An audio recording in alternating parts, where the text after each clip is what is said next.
Sur ce dossier, je connaissais la chanson qui parlait de la bombe humaine. Je découvre qu'il y a aussi sur ce secteur la bombe urbaine. La bombe urbaine sur le nord toulousain qui effectivement est devant nous et on le voit quand on constate et qu'on regarde les chiffres considérables d'augmentation de la population qui sont prévus et les infrastructures de transport en commun qui, elles, sont décalées dans le temps et dans un temps qui n'est absolument pas défini. Le contrat d'Axe que nous avions voté en 2010, avant le contrat d'Axe, nous avions voté le programme du boulevard urbain Nord. Je vous le rappelle, en 2010.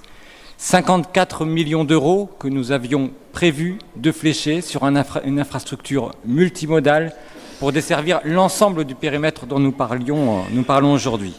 En 2012, effectivement, nous avons voté le contrat d'Axe. Et là, nous faisions les choses dans le bon sens.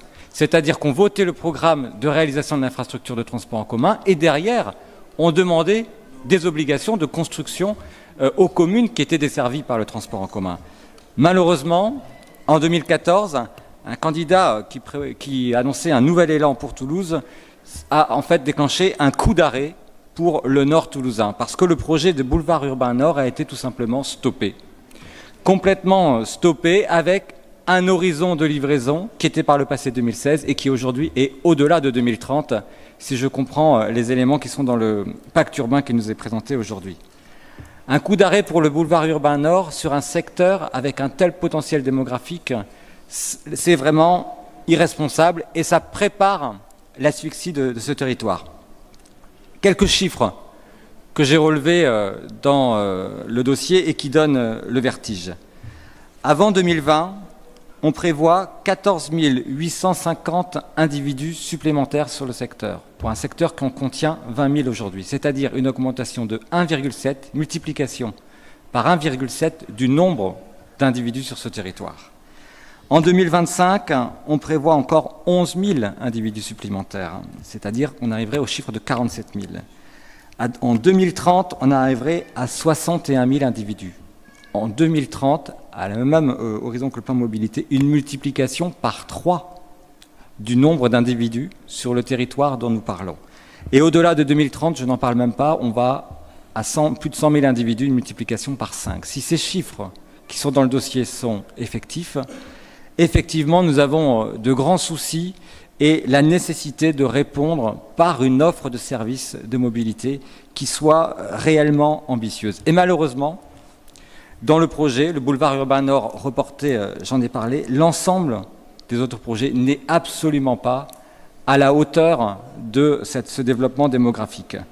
On voit dans le dossier d'ailleurs, en page 30, que le paradoxe des pactes urbains qui a été évoqué tout à l'heure est relevé, y compris par les services qui s'occupent de l'urbanisme, de l'agence d'urbanisme, à savoir qu'on demande des livraisons et des constructions aux communes, par évidemment le PLUIH et les POA que vous avez évoqués tout à l'heure, et par la préfecture évidemment, par la loi SRU, mais aujourd'hui par la loi Elan, on demande des livraisons de logements, et dans le même temps, les projets de transport en commun, eux, sont décalés. Et la vraie question du pacte urbain, c'est celle-là. Comment on revoit les obligations de construction quand les projets de desserte en transport en commun sont décalés dans le temps. Et là, vous ne répondez pas. Sur aucun des pactes urbains. À cette question-là, vous ne répondez pas. Et le vrai risque, il est là. Le vrai risque n'est pas que les logements soient retardés et que les communes ne tiennent pas leurs obligations, comme vous l'avez détaillé, Madame Legnaud, mais que les infrastructures de transport en commun, elles, ne soient pas livrées. Parce que là, on installe sur ces territoires des habitants qui n'auront pas d'autre solution que de prendre la voiture et de se mettre dans les engorgements. Et attardons-nous un petit peu sur les éléments de transport en commun qui sont prévus. Le Linéo 9 qui va entrer en service sur ce qu'on appelle la RN 888. Oui, enfin, c'est quand même beaucoup moins ambitieux que le projet de transport en commun site propre qui était prévu sur le même site quand vous êtes arrivé en responsabilité.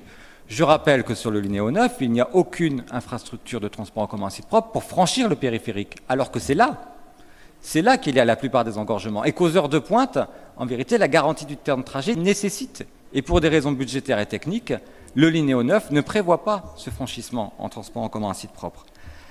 Le Linéo 10, Monsieur Ladd, vous dites que je décris toujours les Linéos, c'est pas vrai. C'est pas vrai, le Linéo, c'est une amélioration du service de bus. Mais le Linéo, quand il remplace le projet d'une infrastructure de transport en commun à site propre, oui, c'est une dégradation de ce qui était prévu. Et oui, j'ose le dire, c'est un cache-misère sur la politique de transport. Entre les projets qui étaient prévus sur la desserte de l'Ouest toulousain et le Linéo qui sera livré, nous ne sommes pas du tout sur les mêmes objectifs. Le Linéo 10, de ce que j'ai pu voir des éléments que vous nous avez livrés en commission, Monsieur Latte, je crois que c'est le pire de tous les projets de Linéo. 10 km pour rejoindre Fenouillet avec 500 mètres en site propre. C'est ça que vous appelez un réseau de transport en commun structurant? Parce que vous parlez de réseau structurant. On augmenterait la densité sur ces zones-là. 500 mètres en site propre sur un itinéraire de 10 km? Je crois qu'effectivement, il y aura une augmentation de l'amplitude, du cadencement, mais pas du garantie de temps de trajet. Et donc, ce ne sont pas des projets qui sont capables de déclencher un report de transport modal. Ensuite, il y a sur le nord toulousain un enjeu extrêmement fort que vous n'évoquez quasiment jamais. C'est l'enjeu ferroviaire.